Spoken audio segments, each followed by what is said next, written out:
Quest, sponsored by Salvage Hunters, the game.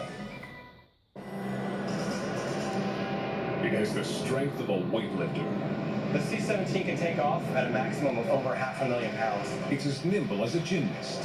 Flying low to the ground, so you can definitely dance. In 2 separate missions, C-17 Globemaster 3s will be pushed to their limits. One ventures into an intense war training operation over unforgiving terrain. Rivet on, kick up.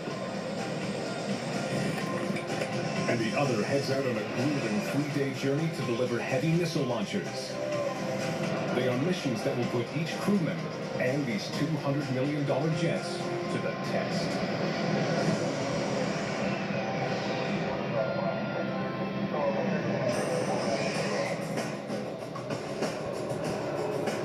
The C-17 Globemaster 3 is the most versatile cargo plane in the U.S. Air Force fleet. It's a tireless workhorse, engineered to carry over 77,000 kilograms of cargo. That's the equivalent of 8 Mack trucks.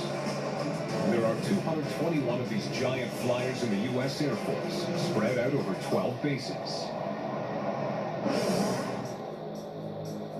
A few kilometers from Waikiki Beach near Honolulu, Hawaii, sits Joint Base Pearl Harbor Hickam. Headquartered here, the Pacific Air Forces oversee and coordinate offensive and defensive air operations for the vast Asia-Pacific region. It's also home to 8 C-17 Globemaster 3s. For Captain Nick Carr, flying the C-17 is a dream job. Oh man, I love the aircraft. It's an awesome handling aircraft. It's amazing for such a huge airplane.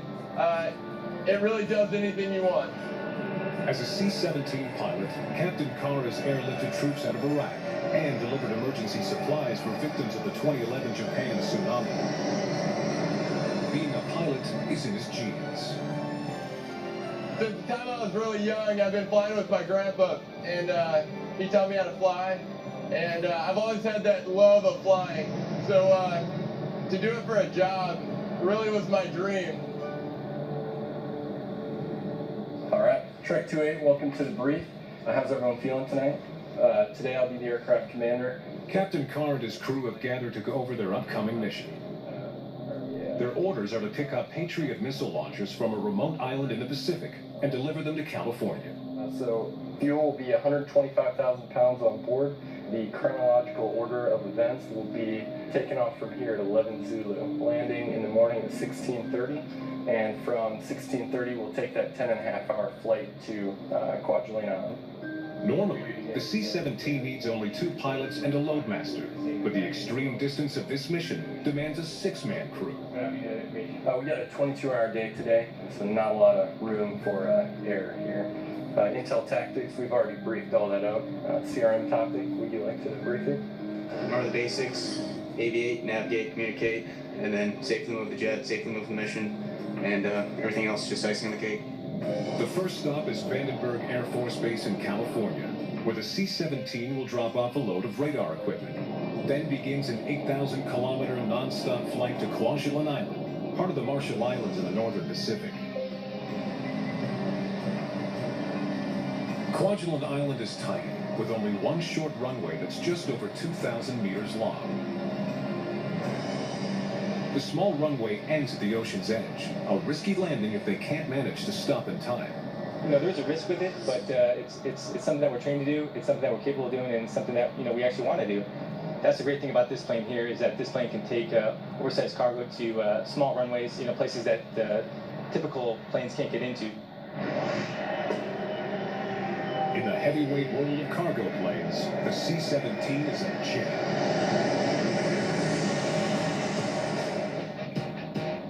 53 meters from nose to tail.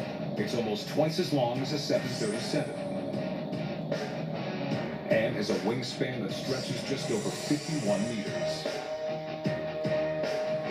4 fully reversible turbofan engines power this behemoth. Each can produce more than 40,000 pounds of thrust. It's 11 p.m. Time for Captain Carr and his crew to board the C-17 and head to California.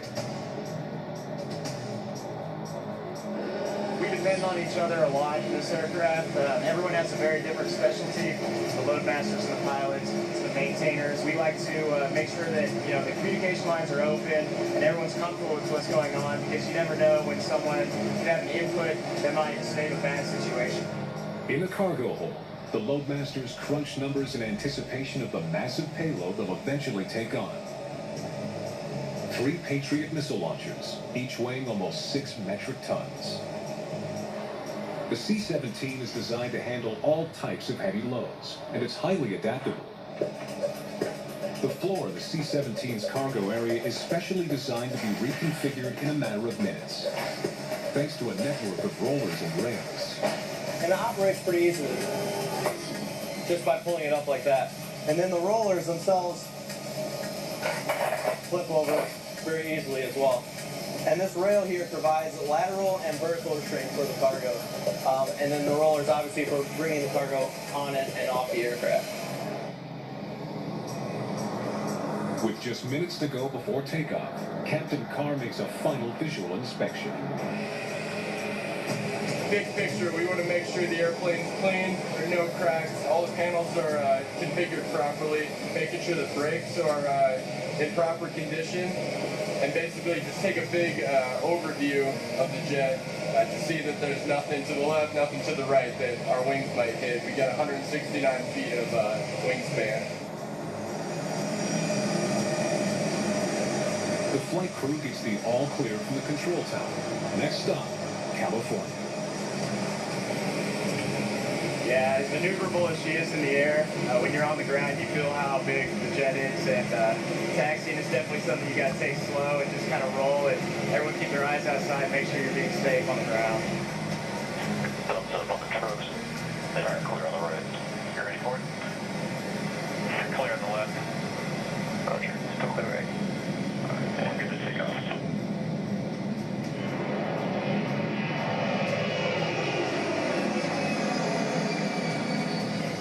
Safely off the ground, the crew can now focus on the first leg of the journey.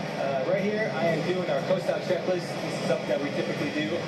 Basically, anytime we're flying over the ocean, so we're going to be flying for about 5 hours, and then we should be arriving in Vandenberg.